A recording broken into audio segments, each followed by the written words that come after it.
In an article on Grist Magazine Thursday entitled "The Bizarre and Frightening Conditions That Sparked the Camp Fire," Eric Holthaus begins by noting the terrible magnitude of the harrowing tragedy that struck Paradise, California last week.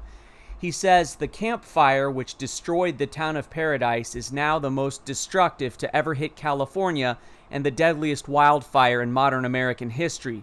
As of Thursday night, 63 people are known to have died and 631 are still missing.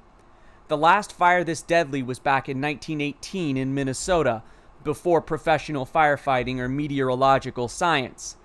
Then Holthaus hijacks the pain and suffering of 63 dead people, 631 missing, and all their families, and uses it as a platform to push a political agenda of totalitarian economic central planning.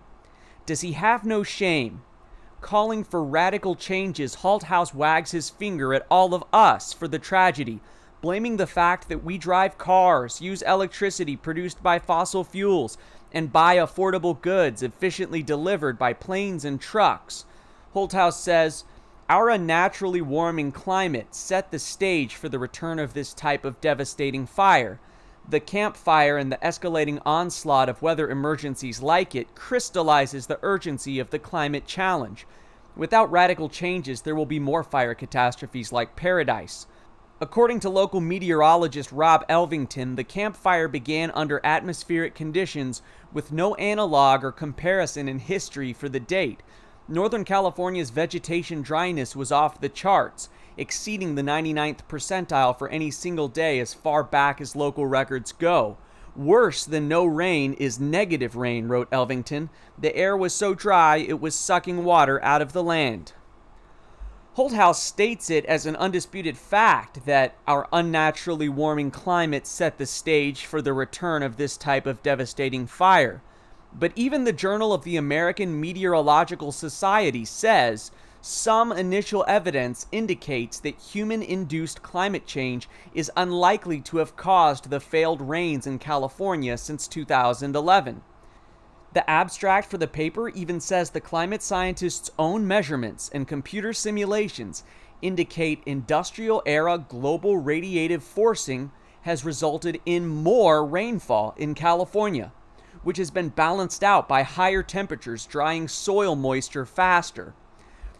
The results thus indicate that the net effect of climate change has made agricultural drought less likely, and that the current severe impacts of drought on California's agriculture have not been substantially caused by long-term climate changes.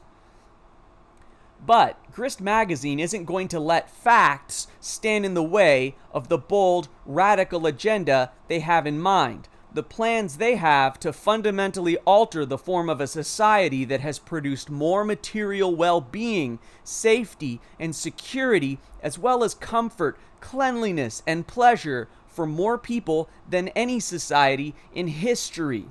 The cosmic scale of the American success story is not enough to stop these busybodies from trying to fix something that isn't broken. Maybe making it better isn't their goal.